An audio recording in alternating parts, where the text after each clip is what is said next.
Hello and welcome to The Leading Question. I'm your host, Steve Wigrizer.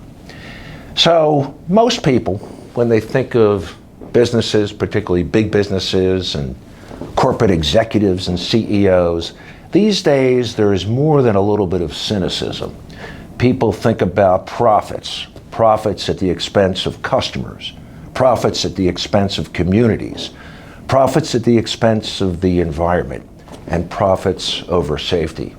But that is not always the case, and you're going to hear from somebody in a minute who proves that exact point. There are companies in the Philadelphia area who believe that it is equally important to do good as well as doing well. There are companies that make it a point to provide goods and services to underserved communities.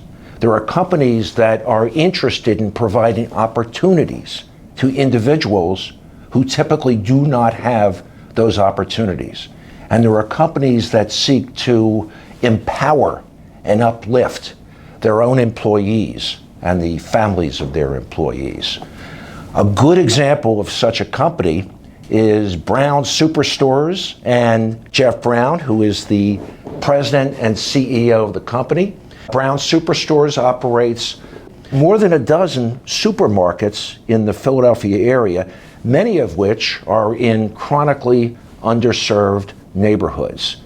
In addition to that, Jeff Brown sits on more civic and charitable boards than just about anyone I know in service to his community right here in Philadelphia. And if that was not enough, he is married to a wonderful and successful woman, Sandy Brown, who is a tremendous entrepreneur in her own right, and he has raised 4 sons. And if my research doesn't fail me, I believe one of those sons is likely to be, or already is, a 5th generation Philadelphia grocer, and I know you're probably quite proud of that. I am very proud of that. Yeah, Jeff, hello and welcome to the show. Steve, thanks for having me. But if I could start us out on a lighter topic, I have seen you play in a band, and you're a drummer, and you're a very good drummer. And the reason I bring it up is because when I was a young boy, I was a drummer. And I was looking at you, and I was thinking to myself, if only I stuck with it, I could be like Steve. That's funny because I look at some of the drummers who have enjoyed great commercial success and I said, if only I stuck with it. So tell us about where you were born and raised, how you came up, and some of your major influences, please. So I'm a Philly guy. I was born in the Northeast. My mom reports to me that we had a $100 a month apartment, which I was shocked at because I thought we were doing pretty well. But we weren't in a very affluent part of the Northeast. And what was interesting is my dad was a small grocer, like his father and his grandfather. And they had a small grocery store in West Philly. And so probably the most prominent memories I have as a child is going to work with my dad in West Philly in his grocery store. And I think when you look at the choices I made in my life, I think that's had a bigger influence than almost anything else. Yeah, retail teaches you a lot about people, doesn't it? It's all about people, and I think sometimes we segregate society to a point that we all kind of live in our own little bubble and are not familiar with the ways of different communities, different cultures. And of course, my dad taking me to West Philly, 50 years ago as an 8-year-old boy, of course I learned a lot that they don't teach in school about how people live and what they go through. I am sure.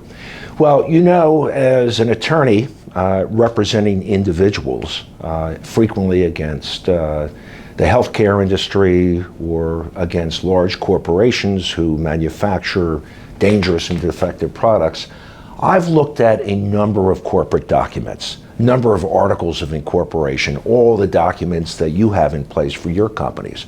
But I have to tell you, in all my years, I have never seen as uplifting a mission statement as you have for your company and your company goals and your company priorities. I want to share them with our viewers because it's really quite remarkable. The specific mission of Brown Superstores, when it was launched, I think it was back in 2010, was to bring joy to the lives of the people we serve. I have never heard anything like that before. Your brand pillars, authenticity, affordability, community responsibility, and an enjoyable shopping experience. And your core values, seeking understanding and flexibility while showing respect and acting responsibly. These sound more like the corporate documents for a charity or a social agency rather than a supermarket chain. Why are these things so important to you? Well, it's interesting. When you have a family-owned business, we don't do things like a large corporation would do because we're the only shareholders. And even as a kid, my dad didn't do things the way businesses normally did things. His customers, his employees had challenges that they weren't the challenges we saw in the Northeast. And so I was raised that way, and I have to tell you, when I went to school, I wasn't really sure whether I was going to be some sort of a grocer, entrepreneur, or maybe I wanted to do nonprofit work. And I think what I did was combine the two, because who's to say I can't do it? You know, people thought it was crazy to some extent, but to me, what a good life would look like is combining them. Well, this is really a remarkable statement, and I know that in your case, there are more than just words here. So let's dive into some of the issues. There's a concept that many of us are not familiar with, the concept of the food desert. What does that mean exactly? In a capitalist system or free enterprise system, a lot of things just work because the incentive to make a profit gets them to work. But when the income of your customers are low, sometimes it fails to work. And that's what happened in the United States, in Philadelphia, in a lot of communities, and it's happened all over the world. And so what the natural solution is bodegas and fast food restaurants and dollar stores. And if you don't have a full service grocery store with affordable prices and you get your food from a dollar store, a gas station, or a bodega, generally is all processed food, it generally leads to obesity and sickness. And what scientists had come to discover, because this was a word that didn't exist 20 years ago, they came to discover that if you live in a food desert, you're probably going to live 15 or 20 years less than population that's a mile away. And that the access to a full-service affordable grocery store really could mean your life. It could mean 15, 20 years of it. So what have you done about it? Well, I was intrigued by this challenge. My fellow grocer said, nothing we could do, it's impossible, but I thought maybe there would be something we could do. I mean, after all, I was raised in an inner city grocery store, and we made it work back then. And so I started to work in a group of nonprofit people. There were other grocers invited, and they're like, there's no way to do this, it's impossible. It's a suicide mission. But I stayed anyway, because I thought it's worth trying. And I worked with, at that time, Representative Dwight Evans, who's now a congressman, and we were at the United Way, and we were working on different ways we could solve this problem. And we came up with a public-private partnership where the state would put in some capital, private investors would put in capital, and I would be the first one to experiment with a different way to do business.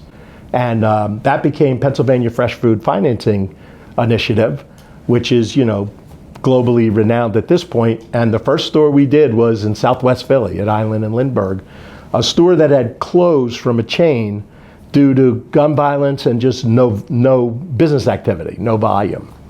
So how do you make it work? I mean, at the end of the day, in order to do good, you have to do well, at least to some degree. I mean, the employees have to be paid, the overhead has to be met. How do you make it work? Right. Plus, I'm a unionized business. Yeah, and so I actually pay more, and my employees get benefits and retirement and even daycare. We have paid daycare. So I put that all into and this is the interesting part of my mind. I'm like, I have this financial background, this entrepreneurial background, but this social background, and it all mixes together in my mind, and I look for paths to do both. And so, you know, after I studied the problem, I went back to the team, including Dwight Evans and United Way, and I said, it looks like we don't have as much of a racism problem here as we do a financial gap. And when I take the cost of doing business in an impoverished area, it looks like there's a 5% of sales gap compared to a suburban area. The bottom line, instead of making 1%, you lose 4%. Okay. And so there's a structural gap. And it turns out that as I did this work more, I was able to tell them exactly why. And the breakdown of the educational system, especially in impoverished areas, really affects people's readiness to work. So if you want to get them ready to work, you have to pay to do what the school system didn't do. And you have a whole list of these things, including impoverished people tend to be forced to, because of the lack of income, buy more commodity items. And the industry had moved towards making money on all value-added items, like the pre-cut salads and the prepared foods. And so you don't sell as much of those things. And so all these things combined made this huge financial gap. And so, believe it or not, it starts out with a heart to want to fix the problem, but the second phase is, what are the mechanics to make a store be able to exist in that area? And that's where we made this public-private partnership. And it included grants from the state, but it also included financing that would be more flexible, understand that this is a more difficult job. That was the start of it. The second part, which is, I think, interesting, is I felt entrepreneurs solve problems like this. That's the nature of being an entrepreneur. And so if you understood your customers well enough, you could figure out how to do what they wanted profitably. And so we started, I guess, a very unusual process that I don't see other businesses do. We have town hall meetings with our communities, sometimes thousands of people, almost like a politician would do. And I would stand in front of them and I would explain the problem I'm trying to solve to help them. And I would say that while I'm doing this, teach me what I need to know to help you. Now, is this before you open a store or during the business cycle? Yeah, it starts out before we open a store. We said, we understand you don't have a store. We're potentially interested in creating a store for you, but we don't want to create it the wrong way. We want to create what you need. And let's go over what's been going on in this neighborhood, what we need to know about this neighborhood, and what would work for you. How could we serve you better?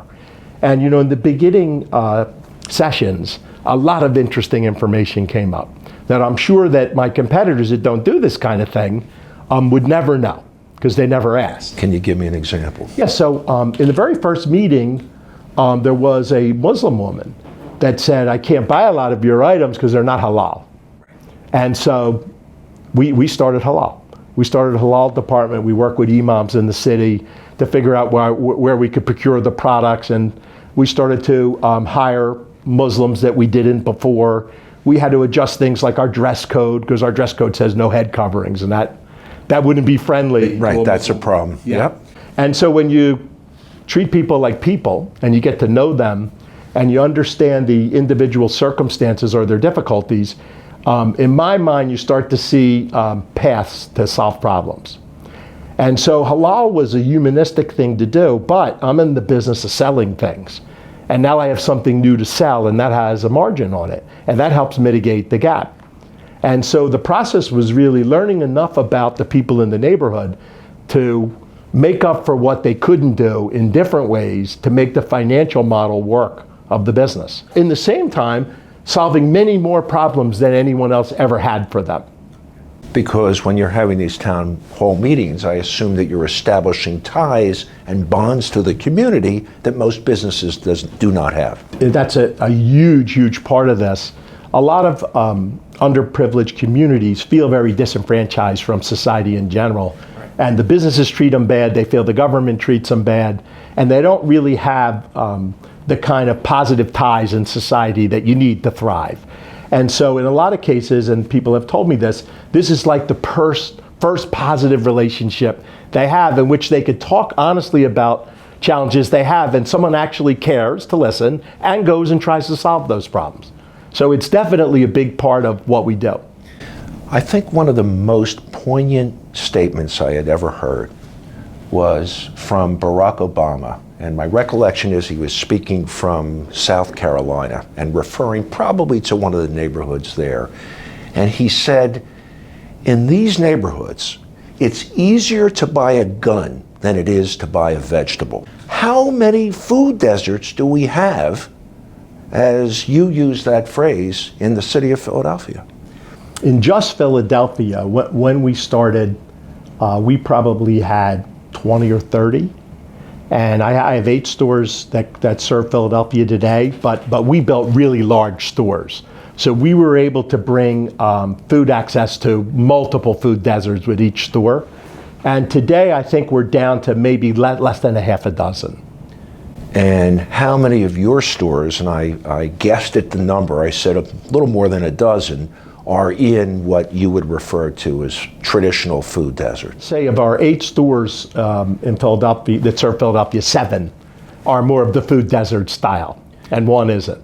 Now, you said something that was very interesting. You said that you are unionized, right? That means that you have contracts with various unions who represent your employees. And while I applaud you for that, I know that that is costing you, as a business person, additional dollars that others who are perhaps competing with you are not paying. Why do you do that? Doesn't that put you at a disadvantage? So in my way of looking at it, you're going into, a lot of our work is going into impoverished areas, and I can't reconcile perpetuating poverty in my business.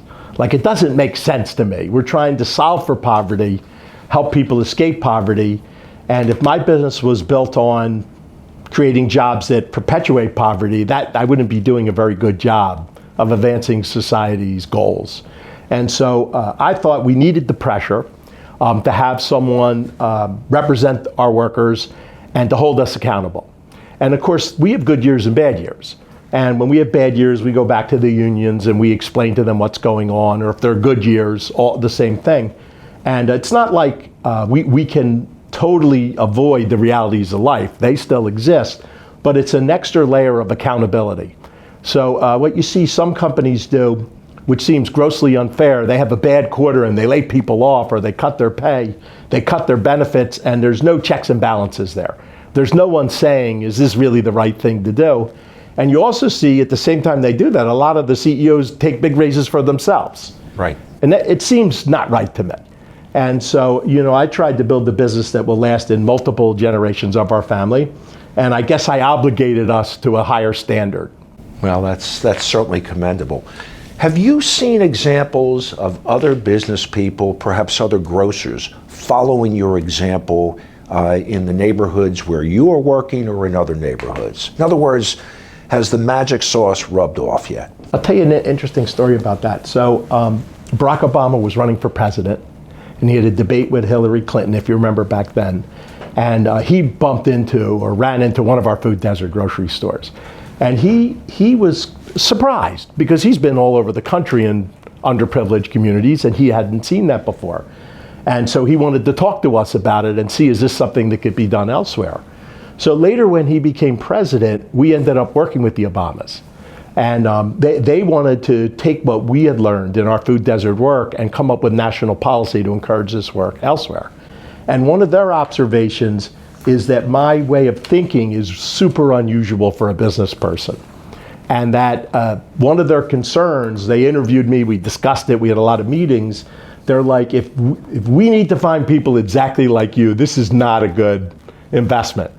And we decided that you don't have to be exactly like me to do this. I mean, it's food access. So if someone created food access and they weren't unionized, or they created food access and couldn't do all the things I did, it would still be a success. And we work with them to answer your question now. It's a long about answer. And it ends up, they encouraged us to start a nonprofit, Uplift Solutions. We started it, put some of our people in from the supermarket business. They left the supermarket business, went into the nonprofit. And we went around the country, including me, and we went to food deserts where the cities wanted to make a change. We met with communities, and we masterminded an adaptation of my work for the circumstances in a lot of different American cities. And so I have a lot of good experience going to the South, where things are much different, going to the West Coast, where they're much different, Detroit and the Midwest, and getting a lay of the land and understanding, how do you do things here, and figuring out how could I adapt that culture of how government operates, how the people think about things, and still basically solving the same problem, which is a financial shortfall. And what conclusions did you come to? It ends up that the Obamas had me at their first State of the Union, 2010 State of the Union, sat next to Michelle Obama, and my work got folded into what became the Let's Move campaign. There were 4 elements of that. One of it's food access. They built a nonprofit infrastructure around it, Partnership for Healthy America, and we ended up getting thousands of new grocery stores in the country. So I was a pretty good success. It was interesting. It occurred to them that I might be a good person to talk to the Republicans. They're like, should we send Michelle Obama to talk to the Republicans, or should we send a business guy, a grocer, to go talk to the Republicans? And they sent me to talk to the Republican agriculture chair. And I'm explaining to him how we want to use the free enterprise system to solve this social problem of food deserts. And they were shocked to hear this. And they're like, it's not what we would expect from a Democratic administration. That's right. And it ends up that this program was funded for all of the Obama years in office. And to the tune of $450 million a year, spread out over several departments of the government to try to address this problem. So before I move on to some other topics, looking at the issue of food access, are you optimistic that not only in this area, but throughout the state of Pennsylvania, perhaps the country, that we are going to take a different approach and solve the problem of food access? You know, the biggest thing I'm concerned about, where I'm not that optimistic, is that in the political world, things become popular. Certainly when the Obamas were in office, the food access work was very popular. And then, you know, we had a new president and it wasn't popular.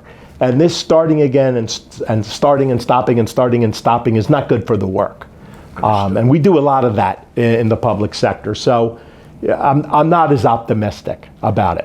Well, I know of necessity, and you're a lifelong Philadelphian, that your focus is more these days on the municipal level. Can we solve the problem on a municipal level going forward? A lot of things have happened over the last decade or so. And so we have an opportunity to potentially solve the problem through technology and other interventions that are innovative. And so we have a lot of smart people around the table, and we're exploring, you know, new and different ways to solve this problem. So I am optimistic about Philadelphia's prospects. Let's switch topics for a minute, because I know you're interested in many, many issues that affect Philadelphia and Philadelphians. There was a recent poll of registered Democrats, and of course, for those that don't know who are watching us here, the Democratic Party is in control in Philadelphia. We have by a lot. Yes, by a lot, and from City Council through the Mayor's office. It was very interesting because they were asked, is Philadelphia heading in the right direction? Now, again, keep in mind, these are Democrats in a Democratic administration. 54% of them said no, which I found surprising. And when they were asked about specific issues that were concerning to them, they talked about all the things that you would expect: jobs, street repairs, sanitation, street cleaning, sanitation, health care. Gun violence, I'm sure, is on there. Well, we're going to get to that. Schools, safe and affordable housing, all important issues. But the number one issue, 41% of those polled expressed, was police and public safety. And we have only to think back just less than a week where we had yet another shooting, this time on one of our business and entertainment corridors, South Street. 3 people dead, a dozen injured, and local businessmen scratching their heads and wondering how much longer can this go on. What are your thoughts on this wave of violence, and what would you say to Philadelphians who share your concern about this problem? So if I take you back to when I was an 8-year-old kid, and things were a lot better then. I mean, we had 15% of our population in Philadelphia living in poverty, where now it's like over 30%. So the reason the Democratic citizens are concerned is we really have deteriorated in Philadelphia. We've grown the number of people that live in poverty. We have this unbelievable gun violence problem. And if I had to describe what I see, and I'm there, I have stores in the neighborhoods where the gun violence is an every night occurrence. I have employees that have gotten shot or murdered, and certainly their families and my customers, it's a regular thing. I think there's a sense of hopelessness because over my 50 years, we really haven't solved the major problems we have. Things have deteriorated. And I think the hopelessness leads to people saying, young person saying, yeah, I'm 18 years old. I don't know if I'm going to make it past 21. Why would I worry about school? Why would I worry about my life? My life's not going to last that long anyway. And so I think we've created, through neglect and the lack of progress, we created a narrative in people's mind that's not completely illogical, but very harmful. And so I think we need much more significant change here because I don't think there's lots of interventions we could temporarily stem the gun violence, but the long-term answer is you can't ask 400,000 people to live in poverty through multiple generations and never have the possibility of escaping and expect everything to be fine. Is this the kind of problem, and we've alluded now to a number of problems ranging from violence and gun violence all the way to the problem of poverty. Is this the kind of problem that can be solved or at least lessened on the municipal level as opposed to the state or federal government levels? Yeah, I happen to think that a lot of the problems that were listed are municipal problems. So there are certain things that are federal problems that we can't touch, but these are municipal problems. And matter of fact, our city has done far worse than a lot of other cities, which would suggest we're not doing things the right way. What specific issues are you referring to? I mean, if you're talking about, gun control, which is certainly a hot button issue, and I'm interested in your thoughts on that. There are limitations on what a municipality can do. There's a state law, I believe, that restricts the ability of cities, first-class cities like the city of Philadelphia, to enact legislation concerning access to firearms. But there are probably other issues that contribute to violence that can be addressed. So what kinds of things are you talking about in terms of remedies here on the municipal level? I separate things to what can we do right now and what's the real long-term answer. Long-term, I don't think there's any doubt in my mind that we have an absurd amount of people living in poverty and that needs to be fixed. And that is where we should put a lot of energy. And that would solve so many different problems. I would venture to say, if you could cut the poverty level in half, it would solve the vast majority of problems we have in the city, including having money to do the things we're not doing. But in the short term, we can't allow people, especially black people who are the ones that are most affected, we can't allow their kids to be slaughtered every night like this. And so I think we do need immediate interventions. And on the top of my list is, we have about 600 police officers that are out on workers' comp. And over the last couple of years, 400 have quit. So we're 1,000 people short of the historical policing level we've had. And to me, that is a crisis. Because at the end of the day, everything you need to do takes man hours. And if you have, 1/6 of your team not available to work, that's a problem. And I think that needs to be addressed. The second thing is, I think there's poor communications and poor working relationship between the DA, the mayor, and the rest of the criminal justice system. And there seems to be a rift between the FOP and the DA. I think, despite the fact they may never agree on everything, I'm almost positive there are many things they could agree on. And they should be focusing on, the things they can agree on. And we could make progress on lots of things. If I could give you an example, most people I know in the criminal justice system recognize we have subpar forensics in the city. And so 87% of our cases don't go to trial because we don't have the evidence to take them to trial. We should fix that problem. That's a fixable problem. It's not abstract. You build yourself a modern forensics lab, you staff it with the proper scientists, and that 87% could be knocked down to a much different number. Technology-wise, a lot of smart cities have gunshot-activated cameras, CCTV. And so if there's a gunshot, the camera swings around and videos the incident. That could be the evidence you need to prosecute, a murderer and put a murderer away. Like, we don't want innocent people to be harassed by the criminal justice system, but we do want people that are murderers, we do want them to be put away so we could stop the homicides. And so I think there are investments like that need to be made. The idea of bringing the DA and the mayor and the police chief together at a table is a great idea, but I think that the problem begins in our neighborhoods. And in many minority communities, there is a rift between citizens and the police. And that is a major problem. We've had on our show Aleem Howe, who runs an organization, Race for Peace. We've had Don Jackson and Akeem Diggins, who run Urban Navigation, who are trying to improve relationship between community members and the police to foster understanding, to get more of a consensus with respect to what is wrong, what is right, what law enforcement should be like, and how it will apply to members of the community. So have you been supportive of groups who have the same goals, these grassroots organizations that look to solve things from the bottom up? Yeah, I probably have a record of 15 or 20 years being involved in these groups. I mean, an incredible number of them that work on this problem from different angles. Let me make an observation about the police to start out with.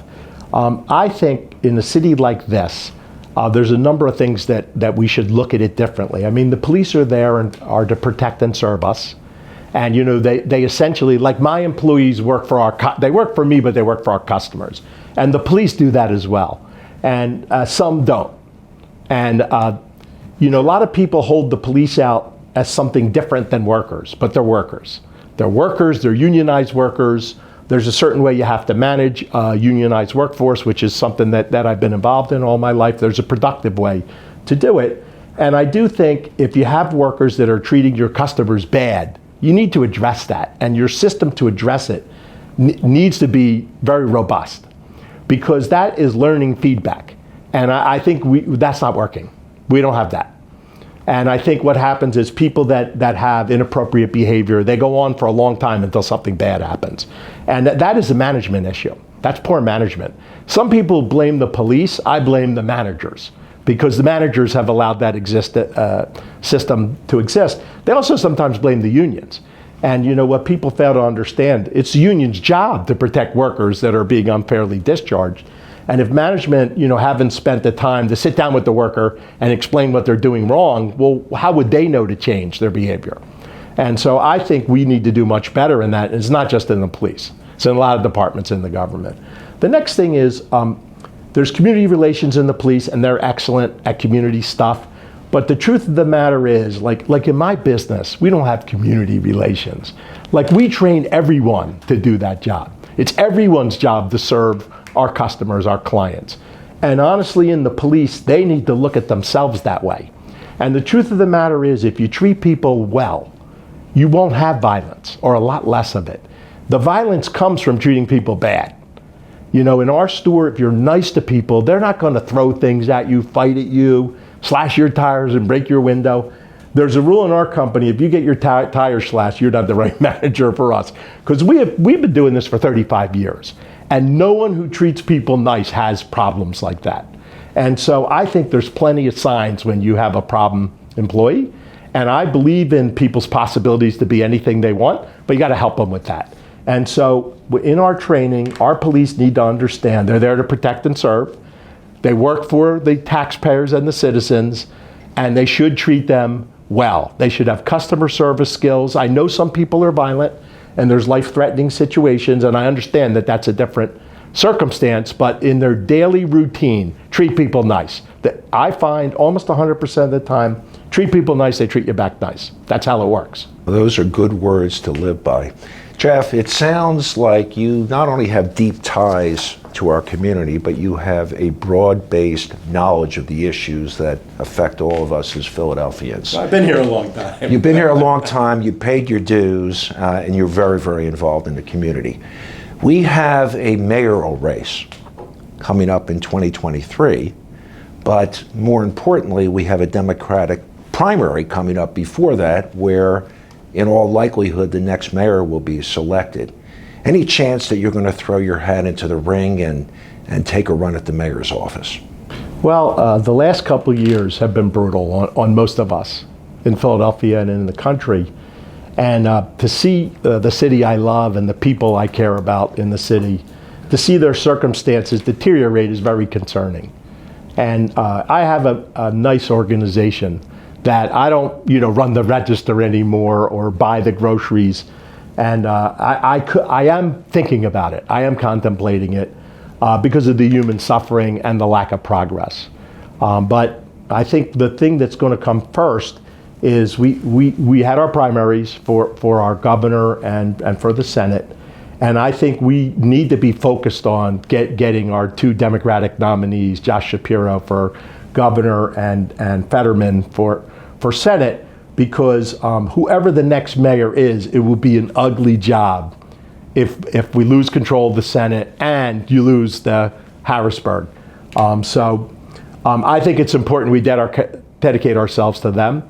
But I have put together a team. We're looking at it. I'm looking at what could be done to solve various problems, and I am thinking very strongly about it. And I do have a belief that the things I learned as a grocer could benefit us here in Philadelphia. So Jeff, I know that you've used your stores to create opportunities for your employees, many of whom are members of our minority communities. What are the kinds of things that you've done, and why is it important to you? So I think one of the most significant things is maybe about 20 years ago, I was in a town hall meeting and someone explained that the tremendous burden of mass incarceration and how their problems will never be fixed because once you have a record, it's hard to get a job. And they challenged with me to think this through and come up with a way to help them. And so we hired our first 6 returning citizens then. That's 20 years ago. Today we have 500 returning citizens. And we've developed the skills, the training, and all the tools necessary to have an incredibly high success rate with our returning citizens. Like 98% do not return to a life of crime. They don't get involved in the criminal justice system. And someone came to me and said, it's not fair you do it just for yourself, you should do it for society. So we opened up Uplift Workforce, and we've graduated about 600 returning citizens there with the same kind of experience, so just an incredibly high success rate. So that's something we've done, we're proud of, and we think it's important to address the poverty problem. And I joined another nonprofit, PLSE, Philadelphia Lawyers for Social Equity, because what I discovered is we have returning citizens been with us 20 years. They're in management now. They make a good living, and they weren't able to buy a house because of their record. And so we found that when you have shown that you're a good citizen, you need a path to clean that record up. And at PLSE, it's the largest nonprofit law firm in the state that strictly focuses on expungements and pardons.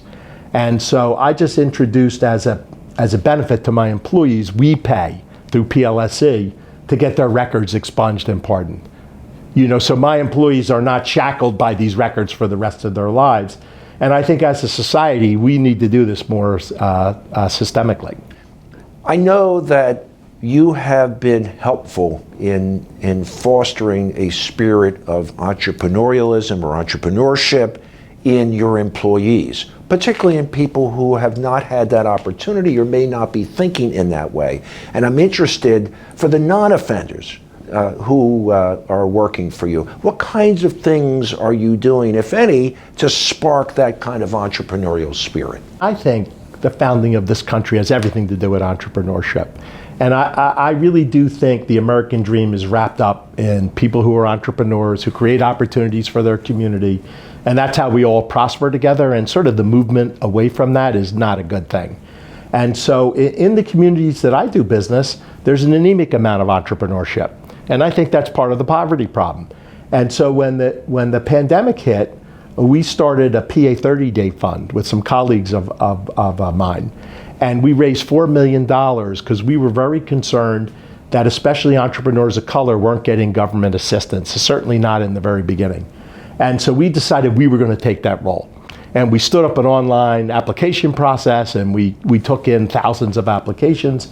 And it ends up we funded about 1,200, mostly minority and women-owned businesses. I went and hired a person to run this in my business, and we started a small business incubator, and we have 200 mostly black entrepreneurs now that we've incubated. And the process is we put a panel of volunteer experts together. They present their ideas, their products, and where they're at. We help them, perfect it. And then we test the ideas with pop-ups in our stores. And when the thing takes off, we make a permanent relationship with them. People that have really novel solutions, in my mind, the way the American dream works, happening in our stores. And I think our customers find it very interesting because you can't get this stuff anywhere else. And we are creating black entrepreneurship, which is, I think, part of the answer to our poverty problem. So when we walk into one of your stores, how would we know which of those products are the result of this kind of effort and program on your part? So if you shop with me regularly, we have a calendar of entrepreneurs that right in the entrance demonstrate their products. And you could taste or try their products or learn about their products. You could buy one.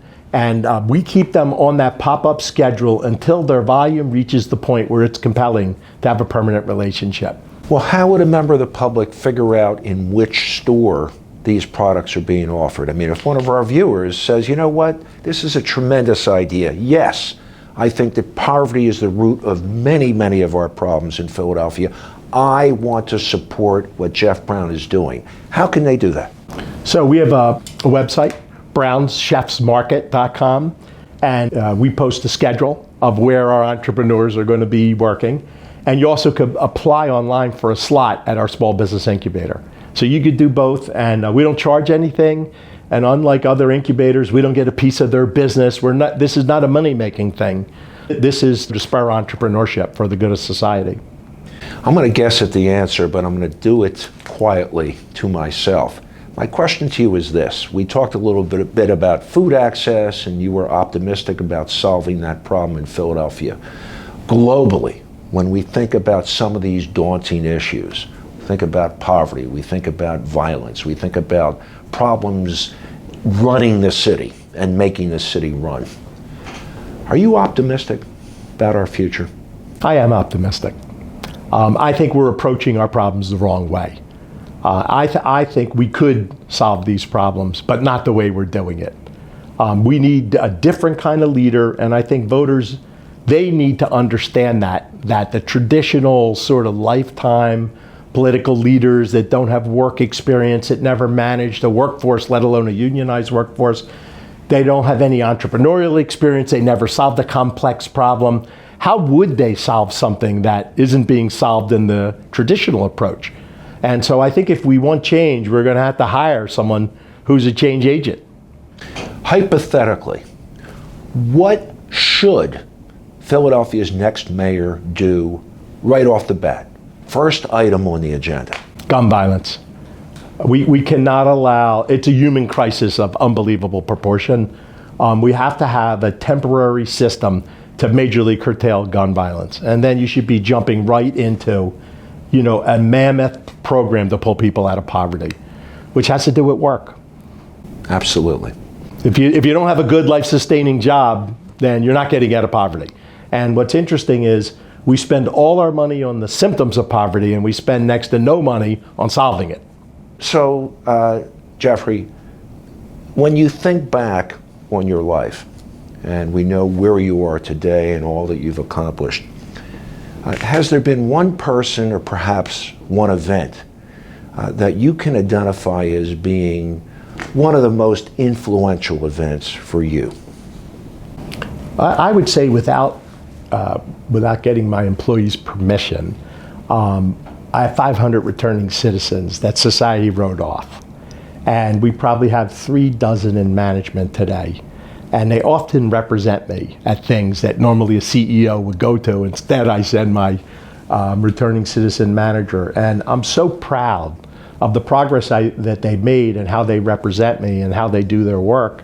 It is an incredible source of joy for me because society said we had to incarcerate them forever. That's the only answer. They're irredeemable. And it turns out that some of them have just tremendous gifts. I mean, some are very entrepreneurial. A lot of them have great leadership skills. They almost all have good business skills because they were in businesses, just not legal ones. And so my my aha moment and source of pride is to see what others didn't see and figure out a path to get from where they were to where they needed to be. And then to meet their kids and to sort of observe the creation of the American dream. You know, buying your house, sending your son or daughter to college, and to be a change agent in that, to me, is magical and worth a lot more than a little extra profits by a lot. Jeff, how do you want to be remembered? What do you want your legacy to be? What I value most in life is solving the most intractable problems, the ones that affect people and their lives. And so the things we talked about today are all things I would want to be remembered for, because I tackled things others said couldn't be, and I decided to just do it anyway and figure a way through it. And I've had failures too, but we've had, a number of really significant successes. That, and as a dad, I have 4 sons, and like you had mentioned, my oldest son is the 5th generation grocer in the business. And to watch him do something better than I could do is an incredible pride. And it also passes down the ideas I have, beyond my life. The running the food desert grocery stores, perpetuating solutions to poverty and inequity, but not just in my lifetime, but to have my sons perpetuate that. It's a great, tremendous source of pride to me. Well, hopefully Philadelphians will get to shop in your stores for many, many years to come. I hope so. That's my goal. It was a pleasure having you on the show. Yep.